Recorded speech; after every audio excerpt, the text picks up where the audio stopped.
I once sobbed so hard over a misplaced decimal that the motion sensor lights in the office bathroom shut off.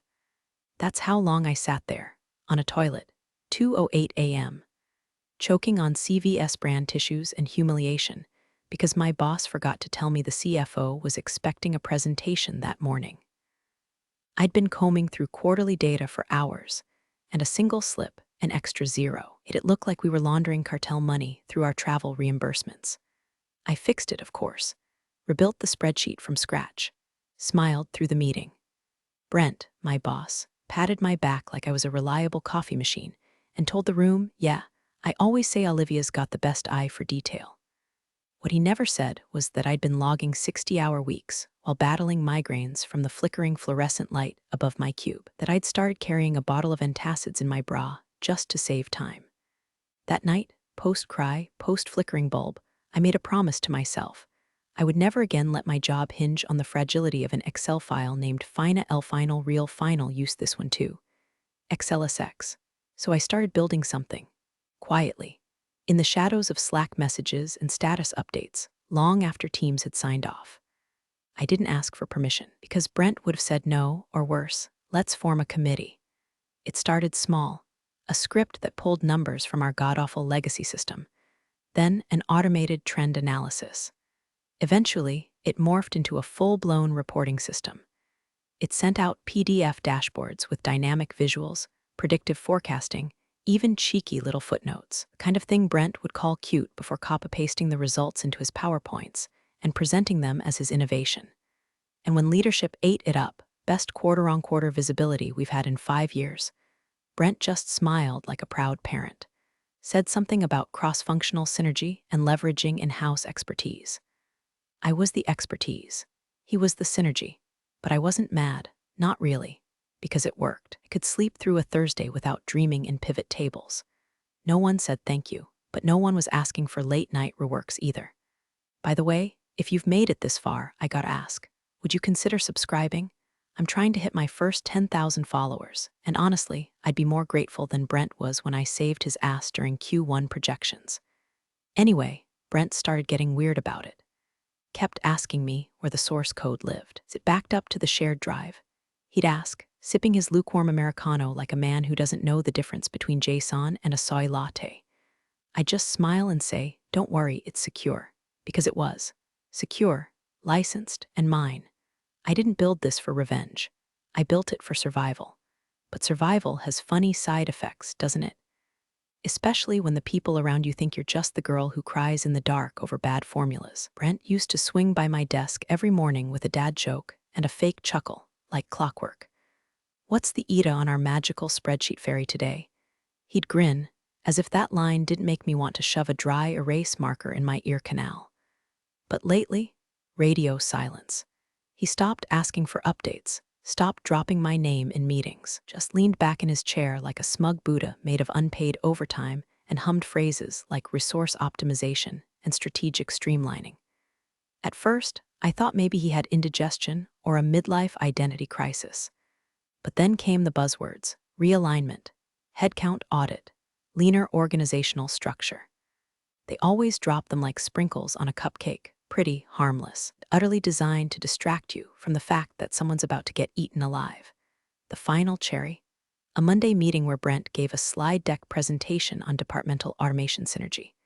My system, my tool, was the star of the show. There were animated pie charts, glowing testimonials from regional managers, even a quote from the CTO about revolutionizing internal analytics. What there wasn't, any mention of me. Not one nod, not one developed in-house by Olivia, not even a footnote. Just Brent, basking in a PowerPoint glow like a man who'd birthed the damn algorithm from his loins. After the meeting, I lingered behind while everyone shuffled out, buzzing about how the system was being rolled out cross-departmentally. Someone from sales said, "So great, this is plug and play now. No need to even train anyone." And I just stood there, staring at that last slide. No need to even train anyone. That's when it hit me like the toner smell from an overworked printer. They weren't scaling me. They were scaling it without me. Still, I tried to brush it off. Gaslit myself the way all overachievers do. They're probably just waiting until the next planning cycle. Of course they'll keep me on. Who else could maintain the system? Even rehearsed what I'd say when Brent inevitably asked me to be the lead automation strategist, or something equally inflated and underpaid. But every time I passed the conference room, he was in there with HR, or with legal, or with the CIO, door closed, laughter muffled, laptops open, and me, out in the hallway like a digital Cinderella with no fairy godmother. Then I caught the tail end of a hallway whisper. Brent, talking to someone from compliance, said, "Yeah, the system's turnkey now. Honestly, it runs itself. Runs itself." That was the first time I fantasized about yanking the key, just turning the whole thing off and watching him try to read a CSV file without crying. But I didn't, not yet, because part of me still believed they'd do the right thing, and that part of me needed to die first. They scheduled the meeting like it was a casual coffee chat, 2:15 p.m. on a Wednesday, right after the weekly status sync. Brent didn't even have the decency to look sweaty. He just sat there across the little round HR table, fingers tented like a man trying to appear deeply thoughtful while his brain ran a loop of corporate mad libs. "Olivia," he said first, "let me just say how much we appreciate your contributions. Truly." HR Barb, her name tag said People and Culture Specialist, which felt like calling a firing squad a surprise transition team, nodded so hard I thought her bun might snap off. "Unfortunately," Brent continued, "with the new automation initiatives, your role has essentially automated itself out of relevance. No mention of who built the initiatives. No thank you for single-handedly dragging our data infrastructure out of 2009. Just, your role has become redundant due to process improvements." I almost laughed. Process improvements. They might as well have handed me a pink slip made from recycled punchlines. Barb jumped in with a laminated folder and a speech so pre-baked I could smell the inkjet toner. Severance package, 2 months Cobra, and a referral letter so bland it could have been written by ChatGPT on Ambien. And me? I didn't cry, didn't argue, didn't whip out the receipts or wave a finger in Brent's botoxed face. I just smiled, signed the papers, shook Barb's hand like we were sealing a deal on a used Honda. Because I knew something they didn't. They hadn't read the license terms. Hell, Brent thought API was short for Assistant Please Install. What they didn't realize is that the entire automation system was built under my personal software license, not the company's. Mine. I coded it off hours, used my own dev environment, registered every module under my LLC, Olivia Technologies, EST, 2 a.m. in the dark glow of a desk lamp in spite. Their turnkey system only turned if I let it. The second I got back to my desk, I sipped from my chipped thermos, lavender Earl Grey, slightly oversteeped, and opened the admin portal. I downloaded the final access key, saved it to an encrypted vault, then revoked the corporate token. Quietly, no fireworks, no alerts, just silence. The kind that comes before a power outage. I logged out, powered down, deleted the shared credentials from my sticky note graveyard. Then I stood up, tucked the thermos under my arm, and walked out past Brent's glass office. He didn't even look up. That was fine. He'd be looking for me soon enough. The press release dropped 3 days after my exit, bright white background, stock photo of 2 people high-fiving in front of a glowing screen. A headline that read like it was written by a caffeinated intern with a buzzword addiction. Brentford & Co. leads the future with seamless internal automation overhaul. No joke, seamless. The article gushed about operational efficiency, next-gen scalability, and a turnkey analytics platform built in-house by our senior leadership team. No mention of the woman who coded the damn thing with a stress rash and a dream. Just Brent, front and center, posing with a smug tilt like he'd just finished solving climate change. I read it from a cafe 3 blocks away from HQ, sipping a lavender latte and debating whether to get a pistachio croissant or a bottle of something flammable. Instead, I opened a fresh Google Doc and started drafting an invoice template. Just in case. Rate, $500/HR minimum, 10 hours clause, prepayment required, no refunds, no exceptions. As I adjusted the margins, a notification pinged on my phone, LinkedIn message from Jasmine, one of the junior analysts I'd mentored. Smart girl, full of questions and Red Bull. Her message said, "Hey Olivia, hope you're doing okay. Quick question, did you change something in the system before you left? It's not running." Like at all, dashboards are blank. Did something break? I didn't reply. Not because I was being cruel. I liked Jasmine. I really did, but there was nothing broken. That was the beauty of it. The system wasn't broken. It was dormant, waiting. Without the authentication key I'd quietly disabled, the automation couldn't run a single query. Couldn't fetch, couldn't compile, couldn't email a single KPI to Brent's inbox. It was like trying to start a Tesla with a dead key fob, sleek, shiny, and absolutely useless. I scrolled back through the press release and chuckled. Seamless transition, he said. Meanwhile, the gears were already grinding to a halt. That night, I got 3 more messages. One from a frantic middle manager asking if I could hop on a quick call, one from an IT guy I hadn't spoken to in 6 months begging for admin access logs, and one from Barb, yes, HR Barb, asking if I could clarify a few details about system continuity. I didn't answer any of them. Instead, I set up a PayPal business account, drafted a contract with terms so airtight it could survive re-entry. Then I poured myself a glass of rosé and watched reruns of Shark Tank with a smile that didn't quite reach my eyes. Let them sweat. Let Brent sweat. Because for the first time in my career, I wasn't the one staying up at night fixing someone else's disaster. I was the disaster, and I was perfectly calibrated, somewhere between the CFO's third espresso shot and the SVP of Strategy's third meltdown. Brent realized he was staring into the corporate equivalent of a black hole, a quarterly report window with no data, no visuals, and no idea how the hell it all worked. The tool, the one he'd just finished bragging about in that nauseating press release, wasn't just broken, it was inert, as useful as a microwave with no plug. The dashboards, normally pulsing with live metrics and predictive trend lines, were blank gray boxes. Titles, legends, axes, all there. But the content? Gone. The junior team tried to reboot the servers. IT ran diagnostics. One guy even tried to reinstall Chrome like that would spiritually summon the numbers back from the void. No one knew the back-end structure. No one had the keys. No one had even read the code, let alone understood the layered triggers, the dependencies, the license tethered to my LLC like a leash. Brent paced the hallway like a man waiting for a vasectomy that was already half done. By 11 a.m., he was in the boardroom, sweating through his dress shirt, surrounded by executives who were staring at printed quarterly packets that looked like accidental blank canvases. Is this some kind of template? The VP of Ops asked, flipping through her copy like a priest searching for a sign of life in the Bible. No, that's the final version, Brent muttered. CFO raised an eyebrow.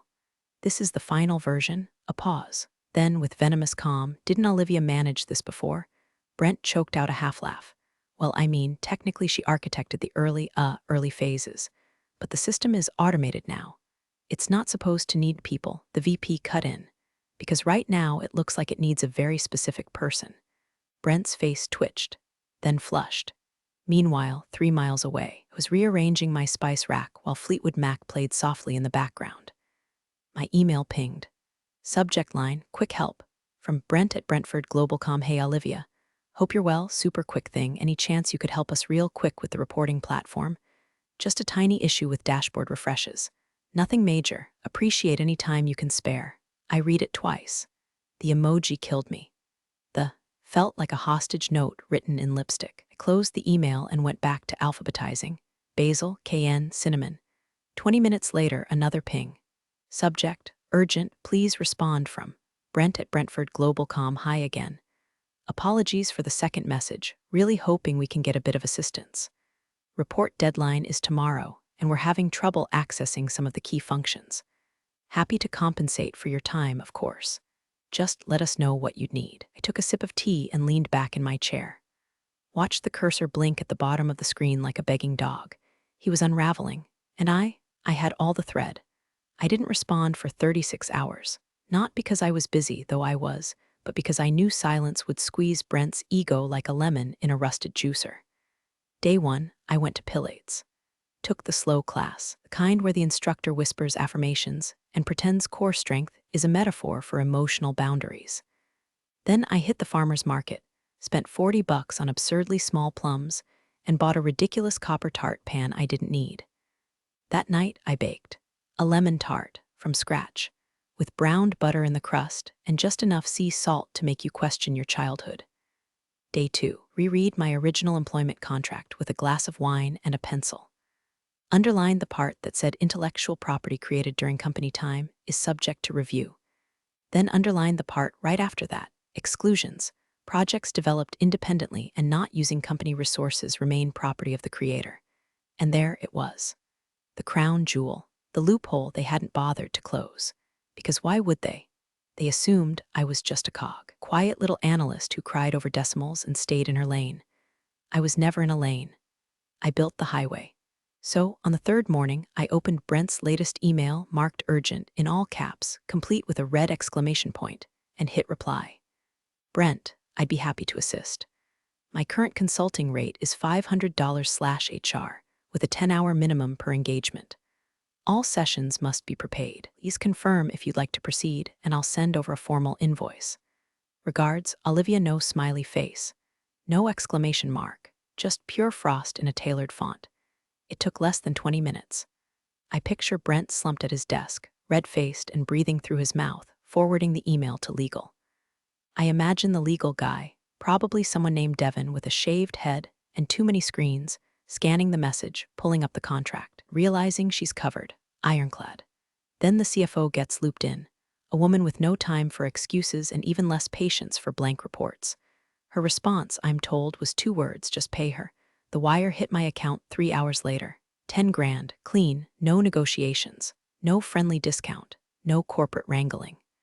Brent tried to add a quick zoom to the calendar. I declined. Instead, I poured myself a second glass of wine, activated a private sandbox server, and watched the data begin to move, streaming clean, elegant, and flawless like a symphony tuned in zeros and commas. They got their numbers. I got my piece. And a tart so good I moaned at my own fork. I logged in from my kitchen table. No badge, no VPN, no Slack pings about quick stand-ups or syncing on priorities. Just me, a second cup of Darjeeling, a soft breeze drifting in through the open window, while Brent's empire of automation sat frozen like a scared possum in the headlights of a Q2 earnings call. 1 click. That's all it took. I toggled the master access key, re-enabled the data pulls, and reconnected the transformation scripts. I watched as the system, my system, sprang back to life like it had just been shaken from a polite coma. Real-time dashboards repopulated in cascading waves of blue and green. Net profit charts slid into place. Forecasting modules lit up like a Christmas tree in a server room. It was beautiful if you're the kind of person who cries over clean code and symmetrical margins. And just before I finalized the push to production, I added one small thing. A watermark. Bottom right corner of every PDF, every chart, every interactive dashboard, powered by Olivia Technologies. Size 9, italic with a faint translucent shimmer, barely noticeable unless you were really looking. But they'd see it, the board would see it. Brent would definitely see it, and he'd have to keep seeing it, every quarter, every investor meeting. Every time he tried to slap his name on my work, that quiet little whisper would be there, not yours. 30 minutes later, Brent emailed me a 1-word message. Thanks. No punctuation. No apology. Just one hollow syllable sent from a man eating humble pie at room temperature. I didn't reply. Instead, I opened LinkedIn, and there it was. A message request from a regional financial firm I'd never heard of. Hi, Olivia. We've seen your work. Very impressive. We're currently exploring automation solutions and would love to discuss a possible engagement. Would you be open to a discovery call? Translation. We saw the watermark, Googled you, and were desperate. I smiled, typed out a polite response. I'd be happy to discuss a partnership. My standard rate applies, $500/HR, 10-hour minimum. Please confirm if that aligns with your budget. They replied within the hour. We were thinking more in the range of $200/hour. I closed the tab. If they wanted DIY, could go back to Excel and watch their interns build Frankenstein dashboards out of broken formulas and tears. I wasn't here to fix amateurs. I was here to get paid like the ghost in the machine I'd always been. The earnings call was scheduled for 9 a.m. sharp, with all the pomp and tension of a televised execution. I logged into the live stream anonymously, mic off, camera off, no one the wiser. Just a shadow in the audience, watching the people who once smiled through gritted teeth at me now squirm under fluorescent lights and investor scrutiny. Brent looked, aged, not dramatically, but in the subtle ways that matter in the boardroom jungle. Deeper creases on his forehead, collar just a bit too tight, the faint shimmer of sweat tracing the edge of his temple. His eyes flicked nervously to the camera light, as if it might blink back in Morse code. She's watching. The CFO opened with the usual jargon: performance metrics, market resilience, shareholder value. I let the champagne bottle pop right around exceeding internal benchmarks, poured myself a glass and swirled it gently while I waited for my moment. Then it came. Slide 14. Q2 performance, forecast vs. actual underneath, as crisp as a scalpel, powered by Olivia Technologies. They tried to crop it out. I could tell. The placement was slightly off-center, probably Brent's last-ditch effort to make the watermark less noticeable. But it was still there, faint and undeniable, glowing on every chart, every model, every bullet point on that slide deck like a digital signature from a woman who no longer worked weekends. An exec leaned into the mic. "So, is Olivia staying on board as part of this initiative?" Brent coughed, adjusted his tie. We continue to engage her services on a consulting basis. Translation, we pay her because we have no choice. I took a sip of my champagne. It was dry and cold and perfect. The call droned on about expansion and hiring initiatives, but none of it mattered. They could dress it up however they wanted. The real story was already embedded in the data. Not just in the numbers, but in how those numbers appeared. Who made them possible? Me. In a tab beside the live stream, my invoice template for Q3 was already filled out. New line items for SLA escalations and version upgrades. I added 15% to my standard rate and didn't bother justifying it. By the time they wrapped up with the usual questions from investors, I had already hit send. They'd pay it. They always paid it because I wasn't a risk anymore. I was infrastructure. The final slide faded to black. Brent let out a sigh you could practically hear through the screen. And I thought, quiet and satisfied, redundant? No, just billable. Thanks for joining the fun, you office survivors. Subscribe for more switch-flicking drama. Let's make your former coworkers sweat.